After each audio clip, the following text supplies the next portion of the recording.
go back to Pittsburgh, where we welcome in 22-year-old Stanford Steve Coughlin to talk a little college football. Big man, we got a situation brewing in Boulder. Coach Prime and the Buffs, 6-2 in the season, 4-1 in the Big 12. They're looking up at BYU, Iowa State, and Kansas State right now, who beat them back on October 12th. That said, Colorado 8-1 to win the Big 12, plus 550 to make the playoff. What are we doing here? I've been in, Joe, to win the Big 12. They obviously need some help. You mentioned Kansas State. That's the tricky one. But when you look at Colorado, they're on a bye this week, so there's no action there, obviously. But when they get back on the field, they're going to be favored in every single one of their games. I bet Shedeur last week to win the Heisman.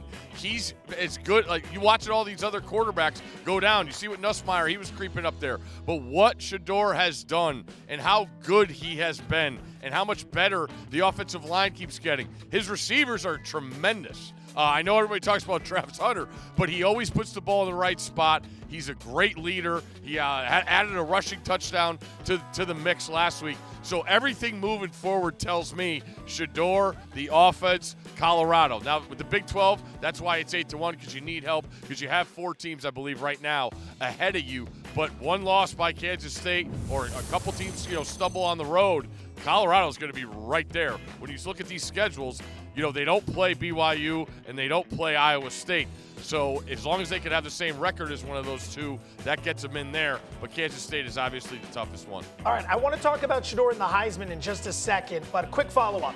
Any chance Colorado wins out, 2-loss team, they don't win the Big 12, but somehow they get into the playoff anyway?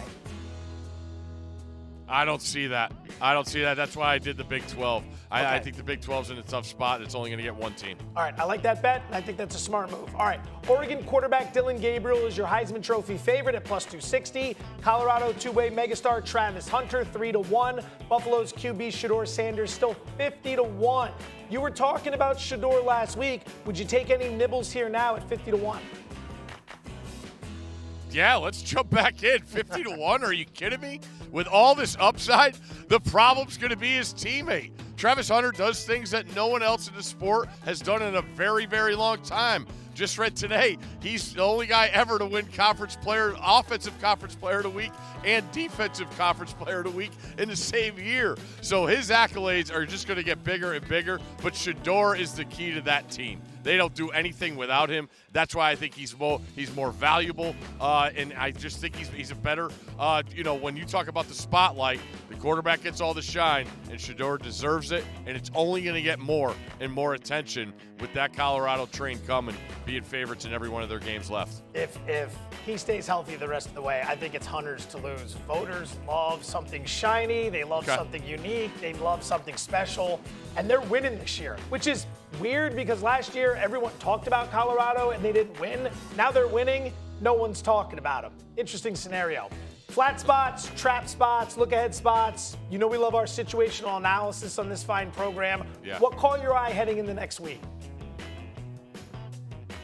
Well, it's a place where I just was, Joe.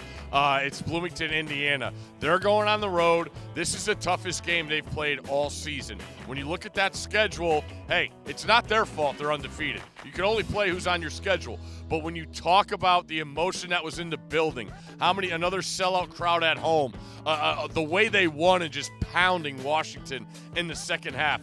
And now you got to get up and go to a conference foe. Michigan State has always been good at playing the spoiler. Childs has been good at not turning the ball over. The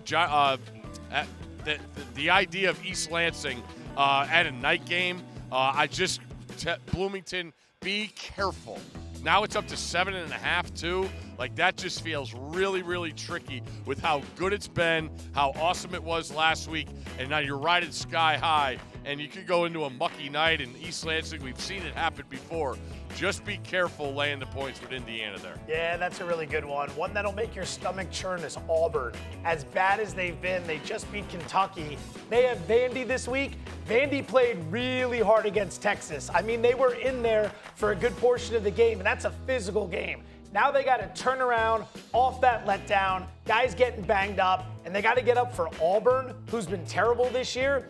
Vandy, who are they to overlook anyone? It just feels like a game where you might not have the same pop coming off the Texas game and the result they got. Also, given the fact that as bad as Auburn's been, they just took out Kentucky, and maybe now they have a little bit of life heading into the final month of the season. Speaking of life, our boy, big game James Franklin, taking center stage once again this week. Penn State getting set to host Ohio State. As many know, Franklin 1-12 against top 5 opponents since coming to Happy Valley in 2014. However, 7-3 against the number when playing Ohio State.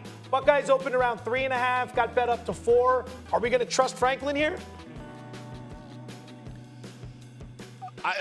First off, there's a lot of injuries here too, Joe. When you look at Ohio State on their side, they're probably going to be down their third left tackle of the season. I know it's the best roster money can buy, but now you're starting to get into some spots where I don't think you were paying a lot of money to get third-string tackles. But yeah, I do trust Franklin here. It sounds like Aller's going to start. He's obviously going to be limited with his mobility. Sounds like a sprained MCL along those sorts.